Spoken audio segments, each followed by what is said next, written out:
stories, and let's all innovate together for the good of our country and our continent. Thank you very much.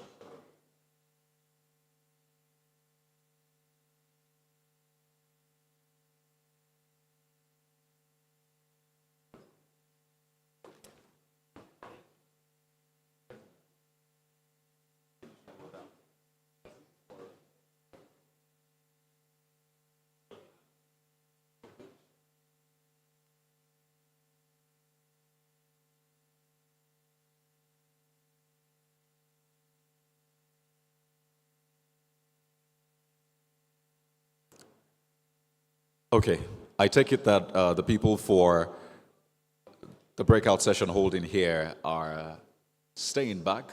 So I'll just invite to the stage the moderator for the breakout session holding right here, and that's enhancing women's lives and livelihoods through economic inclusion. Just before I introduce the moderator, please can we all move closer? Let's try to populate the front seat. We can disperse after, but let's try to populate the front seat so we don't look, you know, what's that word, scattered. Thank you very much. Please let's fill the seats in front of us so we can be compact. All right. Well, I'll welcome to the podium the moderator for the breakout session, which we'll be holding here, and that's the Operation Manager, World Bank, Taimur Samad. The Operation Manager, World Bank, Taimur Samad, please come to the podium for this breakout session. Taimur Samad, the World Bank.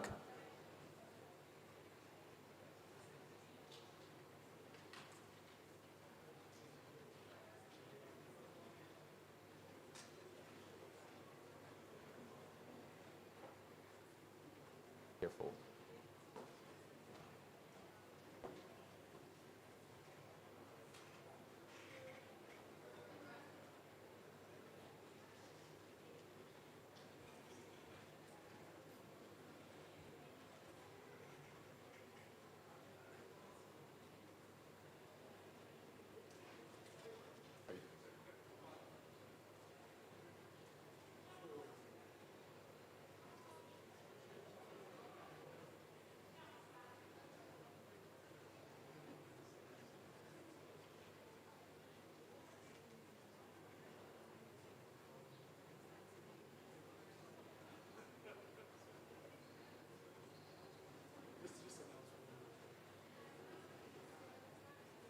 So just one more time, I'd like to invite to the podium the moderator for this session.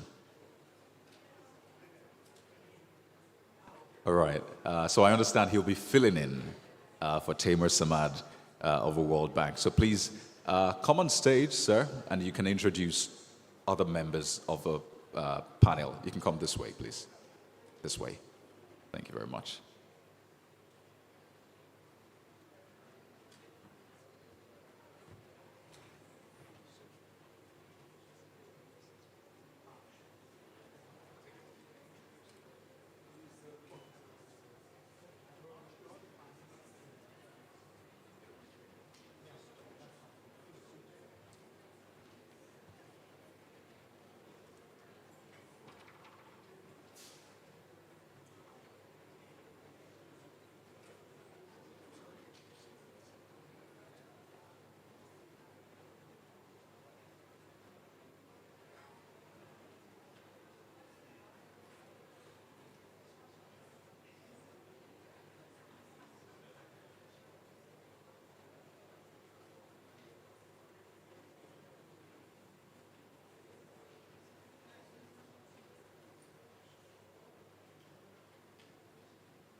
Good afternoon, everyone. Welcome to this exciting session, which is titled Gender Equity, a Catalyst for Poverty Alleviation. Let me start by inviting the lead presenter and the panelists onto the stage. Let me first invite Mr. Kabir M. Abdullahi, the Deputy National Coordinator at the National Social Safety Net Coordinating Office, to please come onto the stage. Mr. Abdullahi is formerly a team lead for the Nigeria Urban Reproductive Health Initiative, which is a BMGF-funded project. He's also held senior management positions at the Population Council and at the David and Lucille Packard Foundation. And before moving into the development work, he worked in the office of the Special Advisor to the Vice President as a Principal Administrative Officer.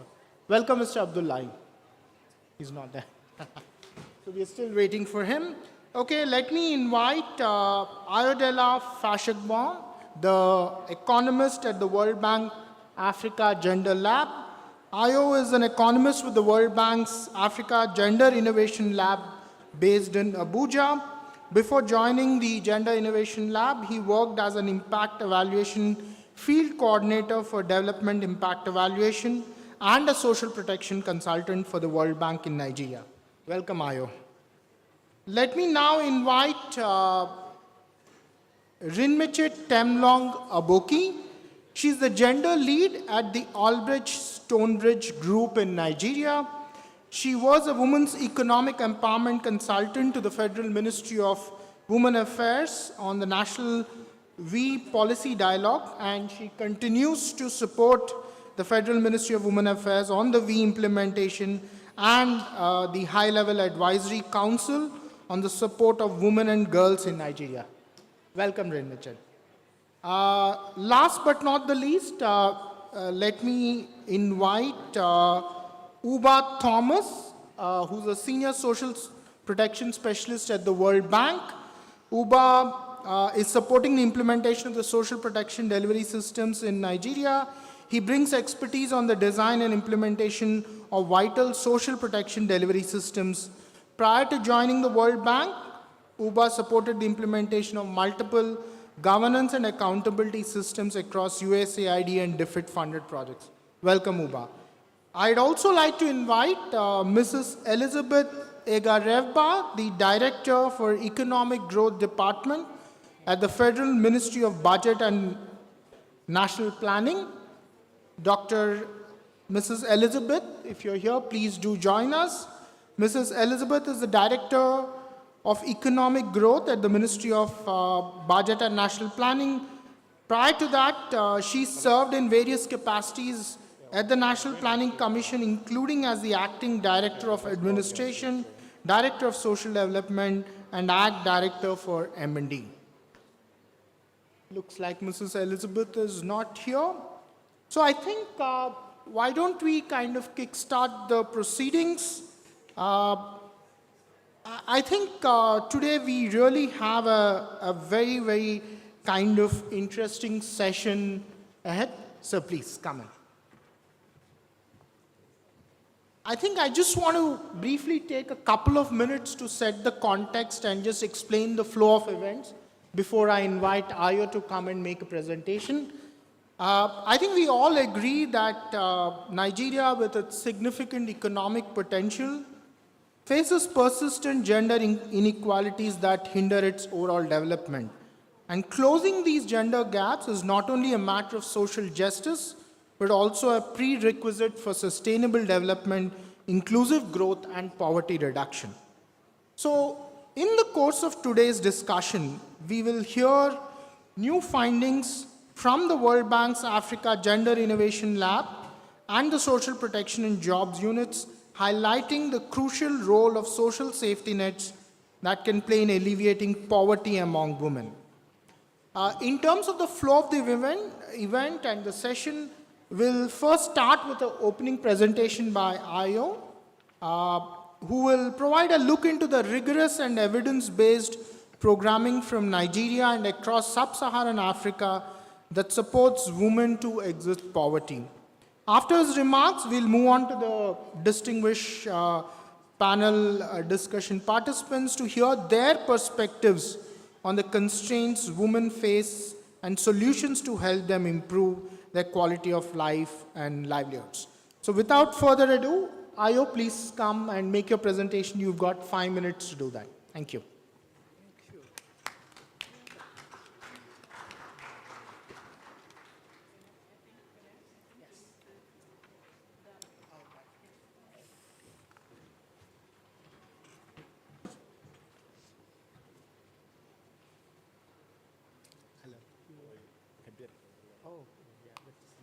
Yes. Okay. Yeah. How do I move? And as Ayo sets up his presentation, one important clarification, I'm not Taimur Samad. If people are seeing the brochure and getting confused between why the guy sitting here's face is so different. So my name is Vinay Vutukuru. I'm the program leader for sustainable development at the World Bank, and I'm filling in for Taimur Samad. Over to you, Ayo. All right. Thank you so much, Timon. Vinay, thank you for the clarification. Good afternoon, ladies and gentlemen. We really appreciate your presence here at this panel. My name is Ayodele Fashogbo. I'm an economist with the World Bank. Today, I will provide a very short lightning talk about our work in Nigeria and a few of our work in the region, in Sub-Saharan Africa region. How we've been able to contribute to generating evidence on how we can promote women economic empowerment. From the World Bank Nigeria Gender Innovation Lab, what we do, we work to figure out what works to promote women economic empowerment and use the evidence to shape policy in Nigeria, especially policy around women economic empowerment and economic growth. And in Nigeria, we do this in three ways. One, we understand, we do studies to understand the landscape in terms of gender gaps and the drivers of the gender gaps. Then the second pillar is to generate rigorous evidence on what works to promote women economic empowerment. Then the last part of our work is to use the evidence from our rigorous impact evaluation to shape policy and also to scale, for scaling up in bigger programs. Here today, I want to emphasize one point, that there is a big economic gain for us in Nigeria, big potential for economic gain in Nigeria if we are able to close gender gap, particularly in economic outcome in Nigeria. In Nigeria today, there is a big opportunity on the table to harness between $9.3 billion and $12.4 billion. If we are able to close gender gap in three sectors, one in agriculture, in entrepreneurship, and in wage employment. And this gap are shown in three ways. One, in agriculture, there is a big gap in agricultural productivity between men-managed farm and women-managed farm. This is about 30% in Nigeria. In entrepreneurship, there is a big gap in income taken from entrepreneurship work in Nigeria between men-managed businesses and women-managed businesses. In Nigeria, on average, there is about 66% earning gap between men-managed businesses and women-managed businesses. While in wage employment, we have about 22% gap in wages between women, female employee and male employee. And we know a couple of things, especially that are driving this gap. One, in agriculture, we know that crop choice is one of the factors driving the gap. Women tend to cultivate crops that are less lucrative compared to men. Use of inputs, women use fewer inputs, and also access to productive labors are driving gaps in agricultural productivity. While in entrepreneurship, women run small businesses. This is why they take this is contributing to the gaps that we see. The position in value chain is also one of the major contributors to the gaps that we see in Nigeria. So, much more than this gap, there are a number of factors that are amplifying this gap in Nigeria. One of those factors is poverty in Nigeria, which align with our theme for this year Gender Inclusion Summit. In Nigeria, like many of us know, there are about 40% of Nigeria living in poverty. That is at the household level. But if you go deeper intra-household, women are poorer than men, especially during childbearing age for women. Much more, there are other constraints, for example, social norms and gender norms in Nigeria that also constrain women economic empowerment in Nigeria, and such as aspiration as well, agency, and lower access to education. These are different factors that are constraining women economic inclusion in Nigeria. But as much as we know some of these factors, we also know from our work a couple of evidence, a couple of interventions that have worked to actually promote women economic empowerment by addressing these challenges. And one of those programs is livelihood program, especially the multifaceted livelihood programs. They are very effective. We have seen them. We have evaluated a couple of them that I will share with us today, and our panel will also discuss around, that are very effective at supporting women economic inclusion. And in this type of livelihood program, they come in different phases, and they come with different shades. We've seen livelihood programs can contain capital injection, can contain community sensitization, can contain life skills, business skills, village savings and loan association, coaching and mentoring in different variation. And there are other variations that contains grants and those that do not contain grants. We've evaluated a couple of these, and we have seen how they work. And we are here today to discuss some of this as well. And not that they have only worked, we will also tell you what level of impact have they been able to deliver to the beneficiaries, especially at the household level and to the women themselves in some of this program. But in general, from our work in Nigeria and in other countries, particularly in the Sahel region of Africa, we know that cash transfer increases household savings, it increases consumptions, it increases food security and earning at the household level. At the women level, our evidence have shown, we have robust evidence that shows that cash transfer support income-generating activities for women, and also not only women that are beneficiaries of those cash transfer, it also supports local economy for women within the community where the beneficiaries of the cash transfer live. For example, women, because of the cash injection into those communities, other women also come up to start income-generating activity to cater for the cash injection in their community. We have also seen cash transfer boosting gender attitude for women and perception of women around engaging in economic activity. Economic inclusion package, for example, livelihood programs, such as the one that we have evaluated as a team, we have seen them encouraging women to diversify towards off-farm activities, such as as well as boosting agricultural productivity and livestock productivity. Today, I will talk about 3 of such programs that we've evaluated and we have seen robust impact. Just to highlight that we use rigorous methodology to do evaluation of whatever program that we evaluate to generate evidence to know if they work or how they work. We usually use RCT to do our evaluation most of the time. And all these studies, 3 cases, we use RCT, randomized control trial, for the evaluation. I start with the first one. The first one here today is about our work on the Feed the Future Nigeria Livelihood Program in Nigeria. This happened in Kebbi State, and the Feed the Future program had a combination of cash transfer and livelihood package.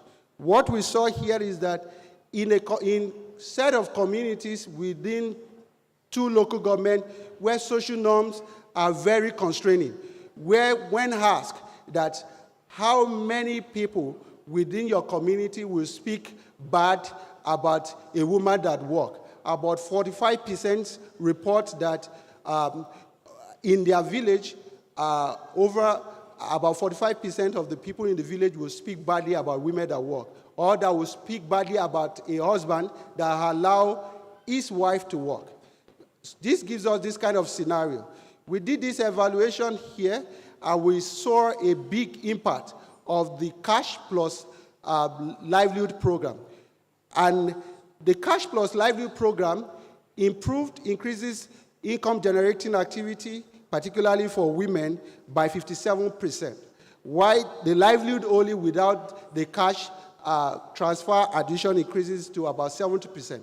This also showed a very significant spillover scenario where we saw households that didn't receive this benefit directly but live in the same community with the beneficiary household also having about 35% increase in activities around income generating work within the villages where the cash transfer was implemented. Then I will go to our recent experience on the National Cash Transfer Program that many of us might be aware of. Within the National Cash Transfer Program, and thankfully we have two people on the panel today from the World Bank side and also from the project implementation side. Within the livelihood cash transfer within the National Cash Transfer Program, there was a pilot program called Livelihood Program on the National Cash Transfer that we evaluated. The interim results. Sorry, I think you'll have to wrap up in the next couple of minutes. Yes, yes, I will do that.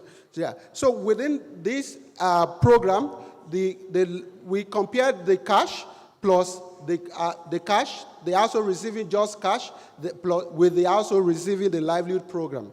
And we saw significant impact on household enterprise, household consumption.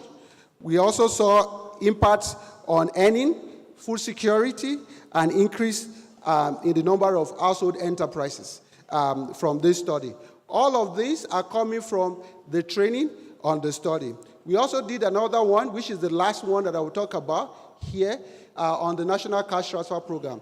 This is about allowing households, we had a variation of allowing households either to select the beneficiaries of a livelihood program themselves, or you allow a program, to give the strict criteria of who the beneficiary should be and a household intervention, which encourages collaborative behaviors within household.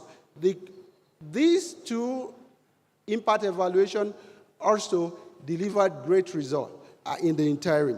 One, we saw increase in selection of young household members for the livelihoods. The results also shows boosts household income generating activities and earning, reduces economic cohesion for women. The household sensitization part increases collaborative behavior, especially joint decision making, reduces experience of depression, behavioral control, and IPV for women. It boosts household earning as well. These are great programs that were evaluated and showed significant impact that we believe that could be scaled up. So in summary, the key takeaway here is that livelihood program can be very impactful with little tweak, with strong delivery structure, with simple tweak to targeting of beneficiary, and with bold engagement at the household level and deliver impact such as boosting income generating activities, earning, women economic empowerment in terms of reducing depression, reducing IPV at the household level.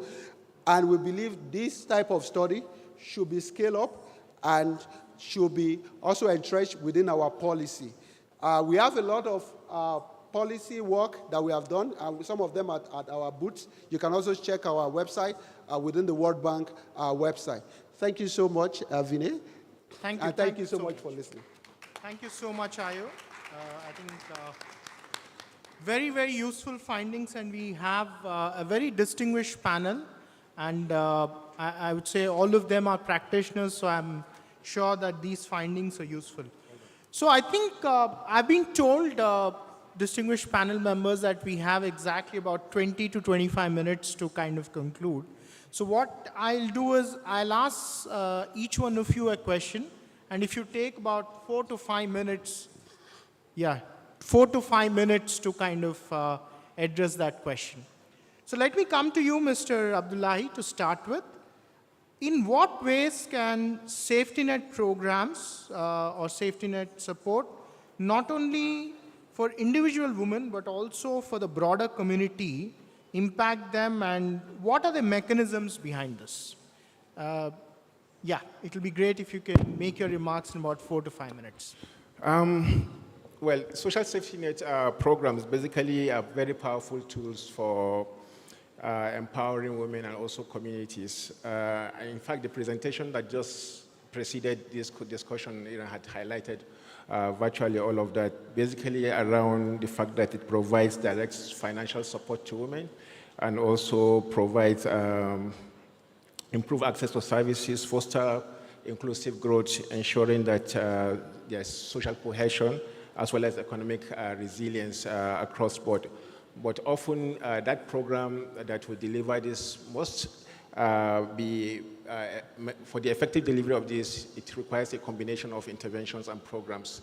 And these interventions usually must be innovative and also be contextualized around the needs of the people and also what is required.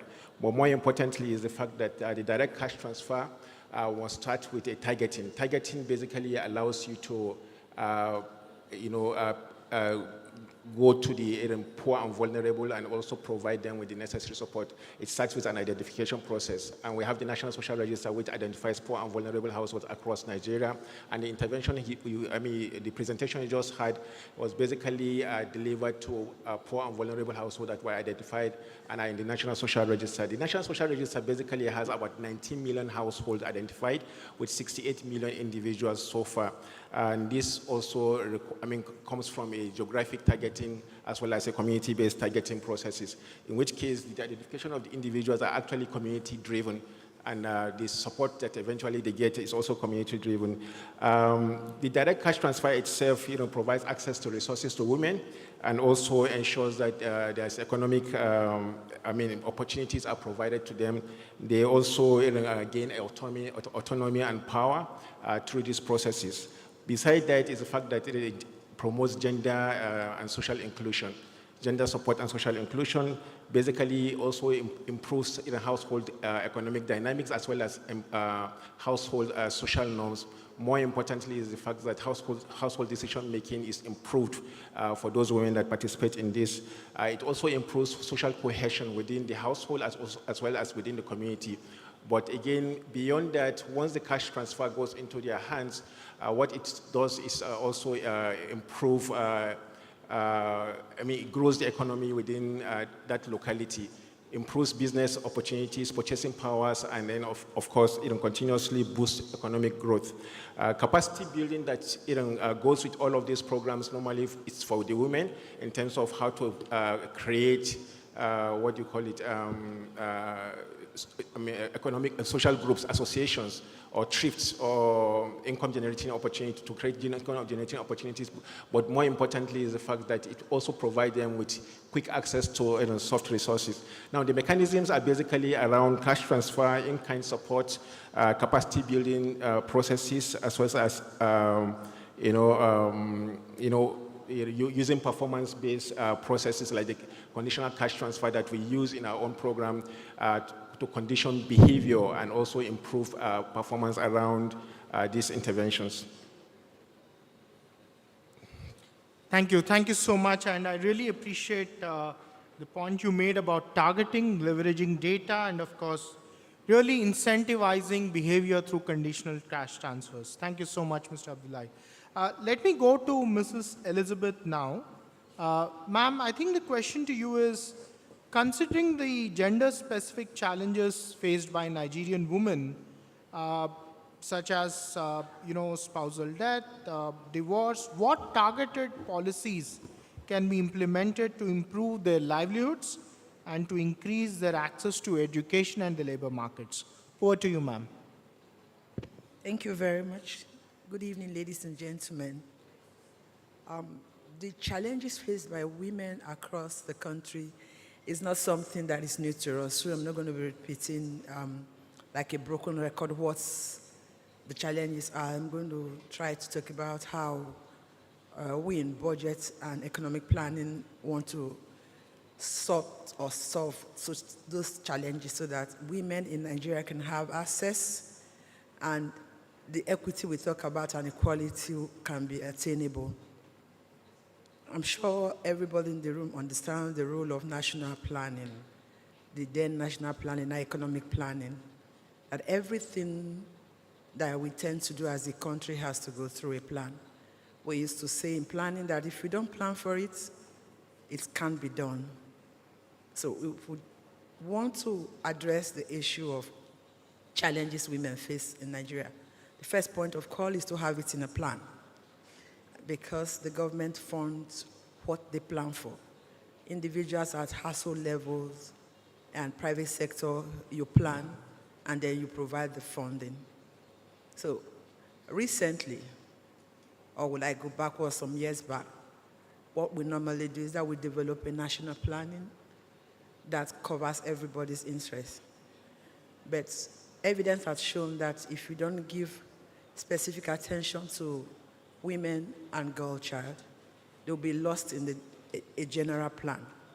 So we want to be looking at plan from the point of disaggregating the needs of men and women. Currently, we are reviewing the National Development Plan 2021 to 2025. Somebody will say, but it's expiring next year. What is in the plan for 2025 that is not achieved could be transferred to the new plan. So we're reviewing the performance of our National Development Plan, and with the support of the World Bank Nigeria Gender Innovation Lab, we're able to have a workshop for this, inviting sectors that are in the national plan for a workshop, or more like a capacity building to open the eyes of those in charge of planning in different ministries on the need to have a sectorial plan that's gender sensitive. We'll find out that in the past, gender desk officers will speak to ourselves as gender desk officers, and the talking ends within us. And we can't be doing the same thing and expect different results. So we've moved a step further. In every MDA, ministry, department, and agency, there's a department called Planning, Research, and Statistics. That department is responsible for developing each ministry's plan. We decided to bring them on board, not only talking to the desk officers on gender, but talking to the people that develop the ministry's plan. We gave them some training, exposure on the need for us to have a disaggregated plan. We're making a ministry or department plan. You have to look at it from the disadvantage of women in some areas. That way they can be captured when they do the national plan. So put that, and my minister and permanent secretary graciously approved it. So the plan we're going to be seeing going forward is not going to be the usual plan. And what is that advantage? Plan is just a document. Without implementation, it has nothing to offer. It means that come 2025, we will begin to make budget preparation using the plan. We are going to pay attention to those gaps that we identified, those gender gaps that we identify in the plan, and make conscious, intentional efforts to cover those gaps through provisions of funds and budget allocation that can address that. That is one of the ways we want to address the issue of gender inequality in Nigeria. The other way is that budget and economic planning, as the name implies, oversees both budget activities of the country and economic planning. Our budget process also needs to be gender sensitive. Before now, we have been training gender officers on how to prepare gender responsive budgeting. However, it has not really brought the kind of change we desire. And just 2 months ago, we started and said that for continuity and sustainability, we need to have a gender responsive budgeting strategy. That means that if I'm not there, any of us is not there, there will be a document that will guide budget preparation. That means you don't have to go advocating, lobbying, begging each time they want to prepare budget for it to be gender responsive. There will be a framework, and we intend to take it to the Federal Executive Council so that it becomes more like a policy. And we also want to take it to the NEC, National Economic Council, where my ministry is the secretariat. So is it for us to put it in the agenda and get the governors to assent to it? That way, even the states' governments will start using the framework to prepare the annual budget. Then, moderator, you will agree with me that what is not budgeted for by government, no matter the number of funds that is coming from well-wishers, development partners, and donors, it's not enough to make the kind of change we want in terms of the life of women. So the government has to take the lead. And we are doing everything within our power to take that lead through budgeting, through planning, through sensitization, because the ministry has the role to coordinate cross-cutting issues, and gender is cross-cutting across board. Through having that kind of discussion across different sectors and different establishments. That's our own bit. Thank you. Thank you so much. Thank you so much, ma'am. I really appreciate that, really putting in that focus on being gender responsive and customizing both the planning and budgeting for, I think, women is extremely critical, will go a long way in enhancing women's livelihoods. Let me now kind of come to Rinchit. Rinchit, I think the question to you is, in your view, what are the most effective strategies for policymakers to address the intersection of gender inequality and poverty? And how do you think these strategies can be taken to scale in Nigeria? And I hope, like other panelists, you'll be able to do it in 4 minutes. Thank you. Thank you. So addressing the intersection of gender inequality and poverty, a multifaceted approach needs to be taken, and it has to be both systemic and individual needs. So I'm going to look at it from policy, like the other panelists just said. First, we have to have policies that makes these strategies implementable. And I'll give you an example, the Women's Economic Empowerment Policy. It was launched last year. It's the first policy that talks to women's economic issues, against tokenism, welfarism, talking about what true economic empowerment is, covers the issue of financial literacy, talks about women in agriculture, women in entrepreneurship. So then when we have this framework that is set up by government, then it's easy now to domesticate, implement, and then push the programming. Because if, like she said, anything that is not budgeted, then at the end of the day, it won't work. It won't be able to be captured. So if we do not have a society or a framework that is able, that organizations, CSOs, government, they're able to implement these strategies, then we're going to be, reinventing the wheel. And again, we talk about education, access to education for all, informal, formal education. And I'd like to state that we need to keep re-emphasizing that the rise of women is not the fall of men. Because invariantly, we just think that once a woman is empowered, she disempowers men. So, but then that's not what happens. And then women in leadership.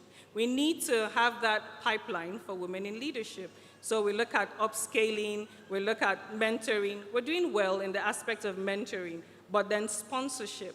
The old boys club is here if they need someone. So can we also have an old girls club? So we need to think about these strategies that would help upscale women in leadership. And then also the pipeline of women leaders, decision makers. They need to be on the table, not for us without us. So we need to be at the highest level of decision making. So we're able to bring up the perspective that is relatable to us. I'll stop here and wait for the next question. Thank you. Thank you so much. I think wonderful points that you've put forth. I think multi-dimensional, multifaceted approach. Clearly, you had a huge response from the audience when you said rise of women does not mean fall of men.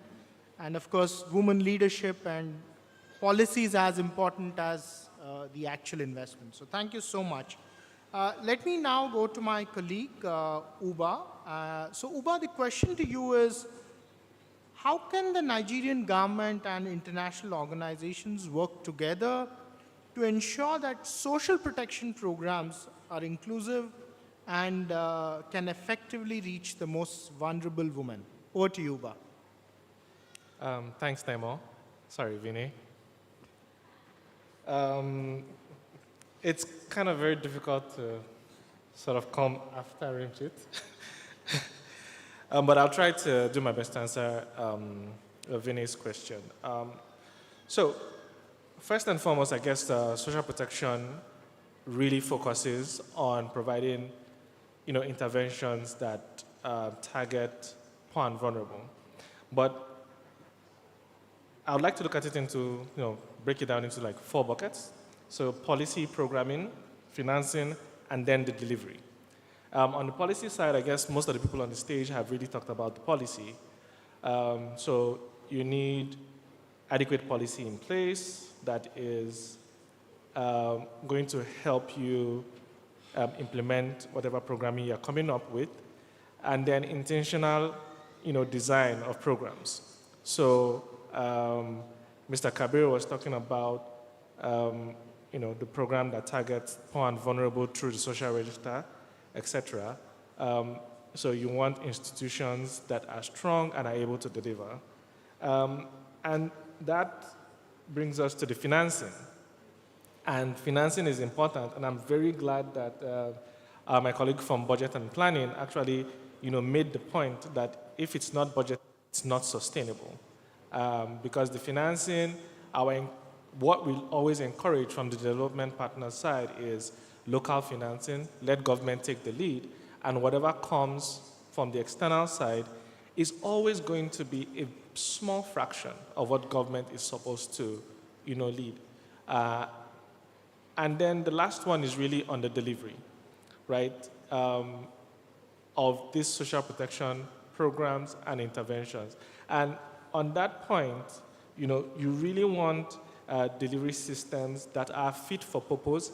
Yes, you talk about technology and how technology can enhance things, but we've also seen cases where technology also excludes. So you want, delivery systems that are fit for purpose. That's one. One very good example is the cash transfer program that Kabir also was using as an example. When this cash transfer started, it started with an over-the-counter method for delivering cash. And that was important in actually reaching poor and vulnerable very quickly. And at the time, it was adequate. It was well, tracked. When the program needed to scale up, to reach more people, that needed to change. It needed to incorporate technology, the use of accounts, the use of wallets, and a different, monitoring and evaluation system to make that, effective. So you want delivery systems that are agile, flexible, built on robust digital public infrastructure so that those sort of pieces can plug and play and actually give birth to, that inclusive and adequately delivered social protection intervention. Back to you, Vinny. Thank you. Thank you so much, Uba. And I think I'm really glad to see the convergence in terms of the views across all the panel members. And Uba, I think one is the framework. I really like the framework, and I think that's something which everyone alluded to, the policies, the programs, but the financing and the delivery focus on all aspects of ensuring focus on women. But I also like what you spoke about, the being agile and being flexible in delivery. I think that's very, very critical to get the programming and the implementation right. So I think on that note, unfortunately, we don't have any more time left. I've been told that we should have closed by 4:20. I kind of bargained and got 10 minutes more. But let me take this opportunity to thank each one of you. Thank you so much. You've been a wonderful, disciplined panel. All of you stuck to the timing. Very rarely it happens, so thank you so much. And thank you to the audience for being patient. And last but not the least, let me do my job. I've been forced to read this, so I'll read this. Dear moderator, please announce that PIC, which is the host, so let me say the host of the Gender and Inclusion Summit, appreciates feedback from all participants.